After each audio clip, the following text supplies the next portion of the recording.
Current thinking on motivation. Motivation is integral to performance and product improvement and has been studied extensively. However, it is not well understood and is often practiced with poor results. Psychologist Abraham Maslow's hierarchy of needs and his research on motivational theory informs most thinking on motivation that has come since. The hierarchy of needs forms a pyramid with the most basic needs at the bottom. The lower needs must be met before the higher level needs can become priorities. Achievement motivation theory, which was researched by David McClelland, proposes that organizations offer people the opportunity to satisfy three needs: achievement, affiliation, and power. Both Maslow's and McClelland's work are based on differences in people. Organizational theories of motivation are more based on what the organization needs and less on what the individual needs. Herzberg's dual factor theory found that people are motivated by the opportunity for advancement, achievement, recognition, and simply the work of the job, whereas operant conditioning says people are motivated by the possibility of receiving a reward or the hope of avoiding punishment. Current thinking on motivation is working to dispel common myths. There's no common motivator for all people, so management must determine what motivates each staff individually. Motivation does come from within an individual and not through anything that management does, except they can motivate indirectly with the environment provided in the workplace.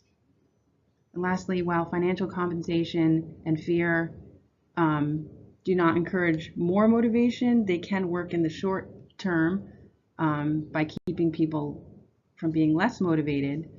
However, fear works on a very short-term basis as well.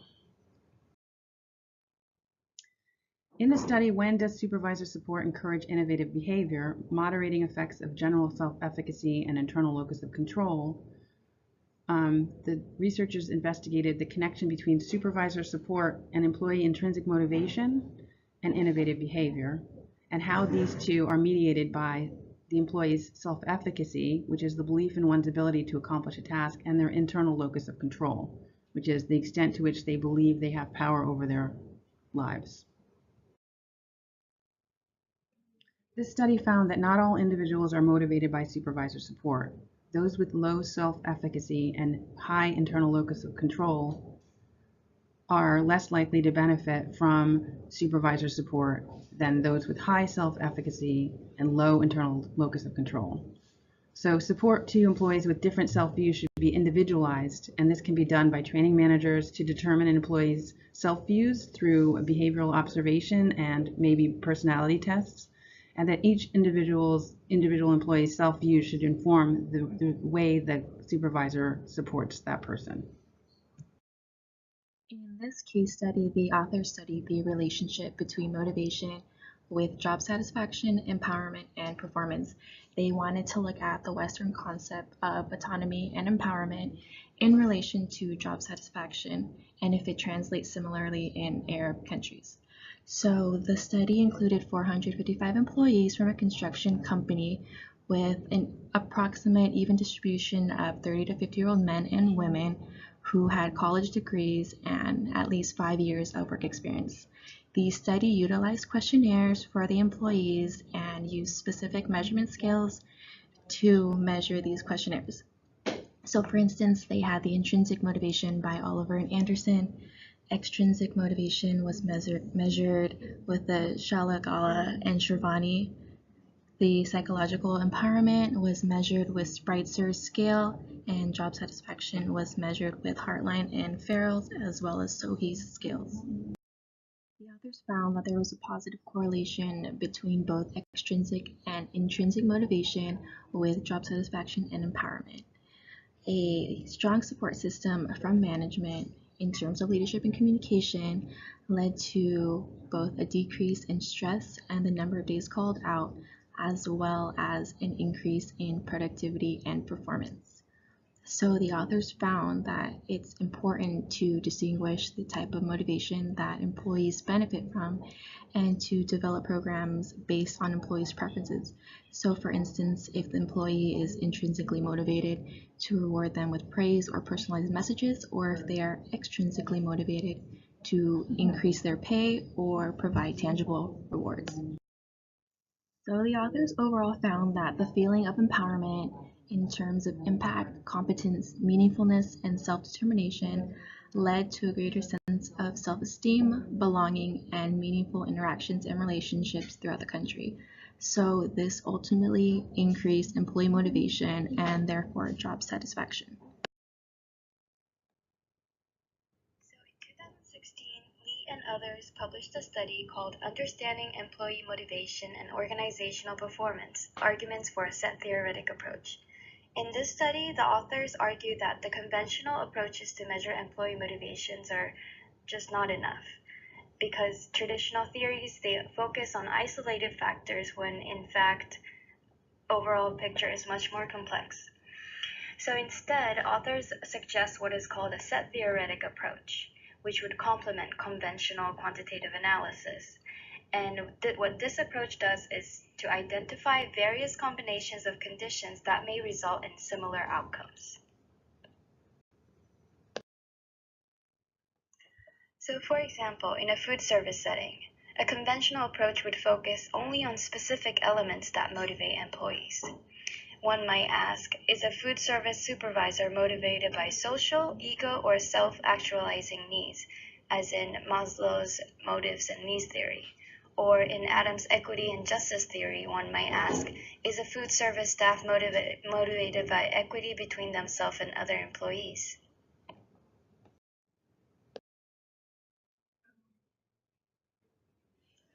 On the other hand, in this set theoretic approach, researchers would focus not on which variable has the biggest effect on motivation, but rather how different conditions combine and whether there's only one combination or several different combinations of conditions that are capable of generating the same outcome.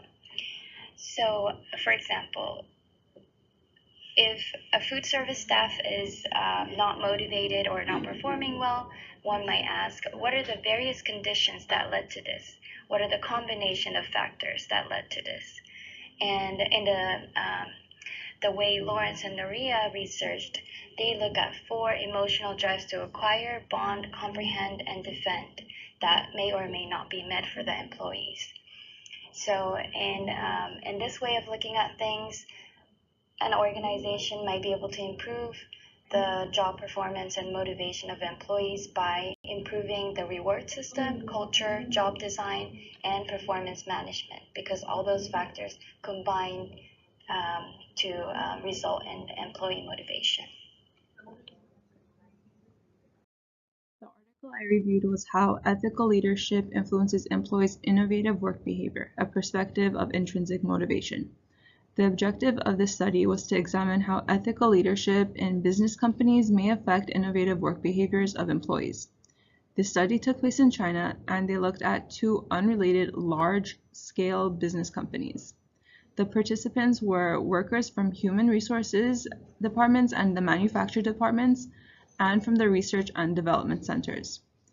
All participants were given a questionnaire asking them about their perception of 1, intrinsic motivation, 2, ethical leadership, and 3, innovative work behavior. They answered they responded with a 5-point scale, 1 being strongly disagree and 5 being strongly agree. For intrinsic motivation, they were asked questions about how their individual work approaches help them solve problems. For the ethical leadership questions, they had to say how well they believe their leaders led ethically. And for the innovative work behavior questions, how much and in what ways they search for new ideas and technologies for their businesses. Their hypothesis was ethical leadership is positively related to innovative work behavior, and that both individual and group intrinsic motivation mediates the relationship between how an employee perceives innovative work behavior and ethical leadership. Results showed that innovative work behavior was positively associated with perceived ethical leadership and individual intrinsic motivation, and they found that intrinsic motivation was positively associated with the perception of ethical leadership. However, there were limitations to this study. Researchers did not feel as though they were able to assess the authentic causal relationship between the variables, and they believe that a longitudinal study would provide more telling results. A study conducted by Caroline Nojirogi discusses the relationship between socially and emotionally intelligent managers and employee motivation in a multi-generational workplace. The article defines social intelligence as the ability to think, understand, manage, and act appropriately in social human relationships. Emotional intelligence is the ability to identify, understand, use, and manage one's and others' emotional states effectively. A multi-generational workplace is represented by 4 different generations of employees: traditionalist, baby boomers, Generation X, and Generation Y, also known as millennials.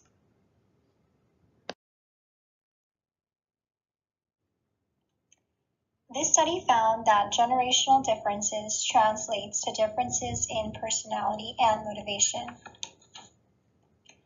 The article also found that managers who value emotional and social intelligence find it easier to turn the challenges of generational differences to positives.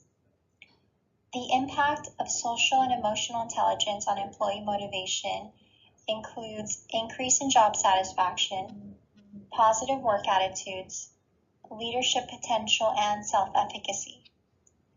Lastly, emotional and social intelligence help coexisting generations in the workplace to understand and value each other despite their vast differences in perspective and goals. The final article hypothesizes that empowering leadership leads to employee creativity. Zhang and Bartol ran a study on employees and their direct supervisors of a large IT company in China. The researchers targeted professional employees whose work required some type of creativity, such as software engineers and new product developers. The data was collected through a web-based survey tool. The questions in the survey were a collection of statements, and the employees were asked to rate the statement on a 5-point Likert scale, with 1 representing strongly disagree and 5 representing strongly agree. Motivation measures were completed by the employees, and creativity measures were completed by the supervisors. The hypothesized model contains a series of steps that describe the process of attaining the ultimate goal of employee creativity. The researchers hypothesized that empowering leadership via enhancing meaning of the employee's position in the company, expressing confidence in the employee's competency, and providing autonomy. The first step of the model is that empowering leadership leads to psychological empowerment. Empowerment role identity, or the extent to which an individual views themselves as a person who wants to be empowered, is thought to be a positive moderator of this link. But note that this moderator is not essential for the step to take place.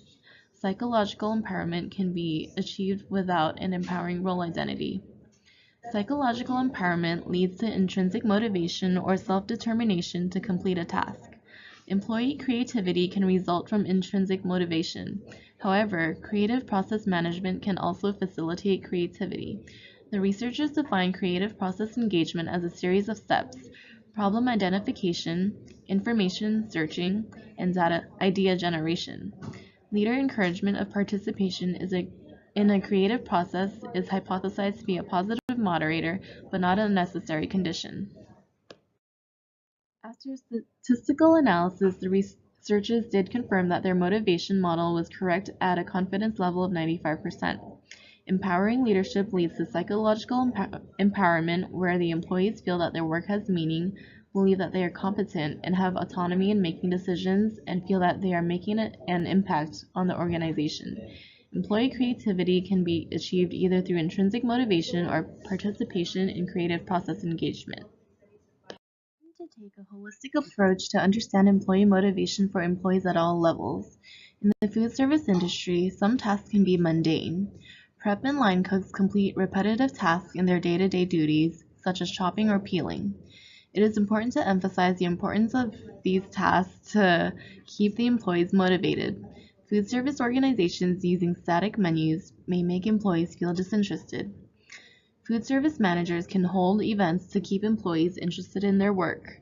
Managers can organize a friendly cooking competition to draw on intrinsic motivation and a prize of offering the winning dish as a special menu item.